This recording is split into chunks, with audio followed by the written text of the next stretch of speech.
what are the markets telling us about inflation? The markets are they're actually conflicting. They're sending conflicting messages. Let's start with the stock market. The stock market itself is up. It's not worried per se, but if you look at the sectors performing, you've got energy and financials at the top for the year, 54% and 35% respectively. Those two sectors are associated with strong economies, very strong boom time economies with a yield curve deepening, meaning long rates are rising faster than short rates are. That would be consistent with inflation. But the other two top performing sectors are real estate and consumer discretionary.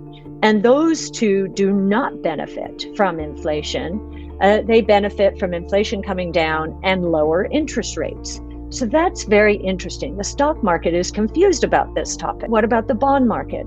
The bond market is clearly in the lower inflation, if not deflation camp. There's some confusion even there because the tips suggest we're going to have negative real growth for as far as the eye can see. We don't think that. I don't know why the bond market is saying that, and it's been saying that for a while. But in terms of the actual interest rate level, I think we're below 1.5 today. It has not continued to go up in support of this inflation narrative. Not at all. So the bond market is squarely in the lower inflation, if not deflation camp. The dollar's going up. That is an anti-inflationary force. Crypto is in the inflation camp. If you think about Bitcoin as being a hedge against inflation, if that's how you're thinking about it, or NFTs being a hedge, collectible, a hedge against inflation. That could in the inflation camp, as could housing. But let's talk about both of those. These are real assets, yes, and they can be hedges against inflation. But the stock market and the bond market are also assets. We've got all markets rallying. All markets are rallying. Could this mean, therefore, that velocity is going down, the velocity of money? What does that mean? Now, this is a little esoteric, so forgive me. I think it's really important. If consumers are spending their money on assets instead of goods and services, what's happening is all of the money printing that people think is going to cause permanent inflation in the price of goods and services. That is wrong, that it's actually moving into assets. So velocity involves GDP and money growth. GDP is the production of goods and services, not assets. So the velocity of money has been coming down because people have been saving and putting more money into assets. Is that what's going on here? In the GDP report this week, I think it was, or maybe it was last week, real GDP growth was 2%, a huge disappointment. But what the headlines did not capture is if you looked into the guts of the GDP report, what you would have found was the only reason GDP grew was inventories, real final sales. So this is taking out inflation. Real final sales were slightly negative. Could it be, and I'm seeing this behavior on the part of millennials, could it be that they would prefer not to spend on goods and services, but to invest, especially in crypto and NFTs and stocks?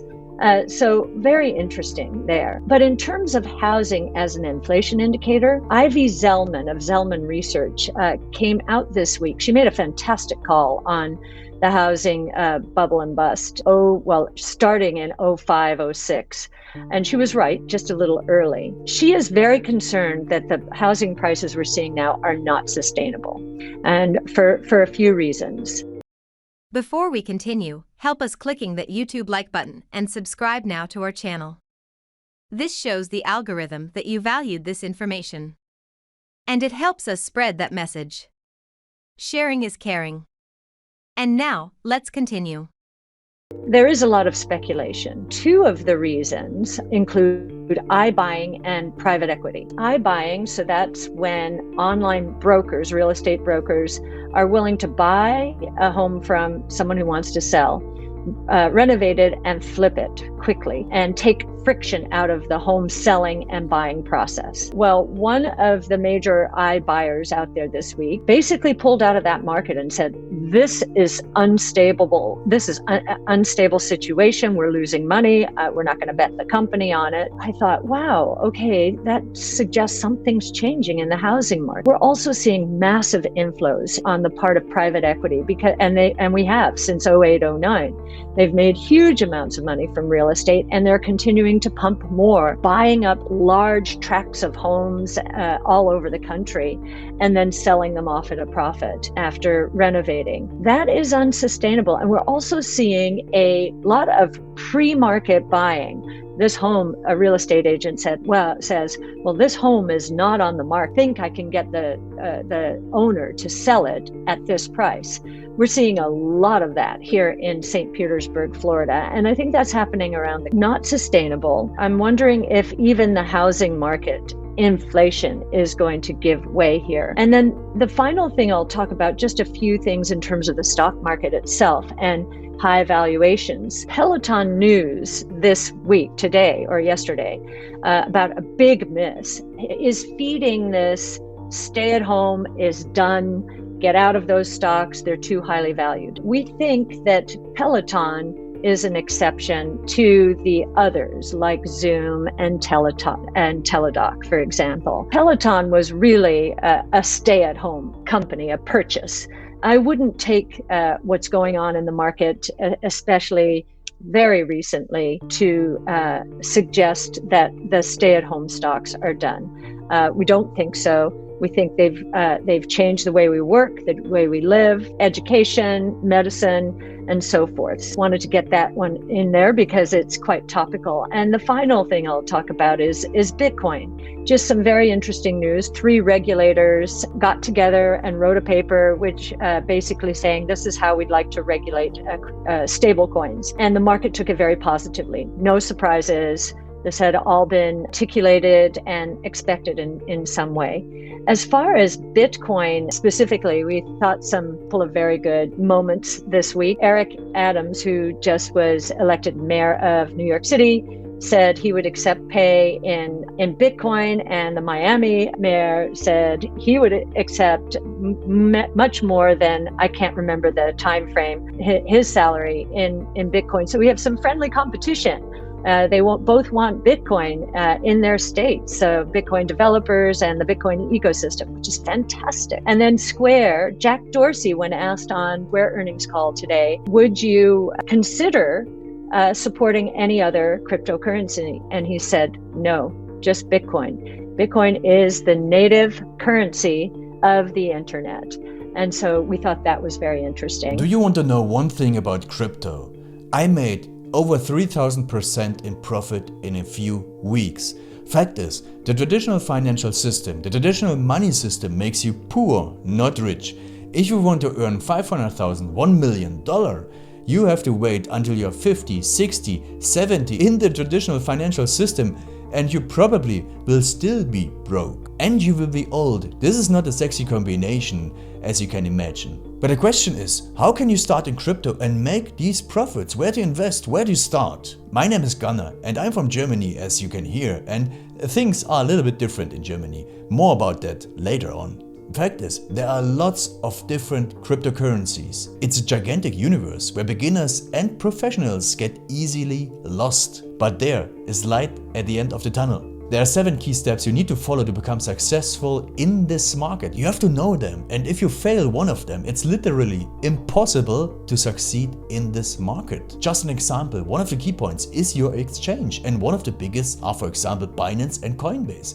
These are trusted and well-established exchanges, but, and this is a big but, you won't find the super profitable coins on those exchanges. The unknown super profitable coins that get gigantic profits are not traded on those kind of exchanges. They are traded on much smaller insider platforms that are barely known. And I can tell you what those super secret exchanges are and why they are so profitable. And another super important thing are the right information sources. The point is, the internet is gigantic. There are hundreds and hundreds of YouTube channels, blogs, pages, and much more. And there are also market makers and influencers. For example, Elon Musk, he is not a crypto guy, but the moment he recommended Dogecoin, it went through the roof, to the moon, so to say. But why did he recommend it?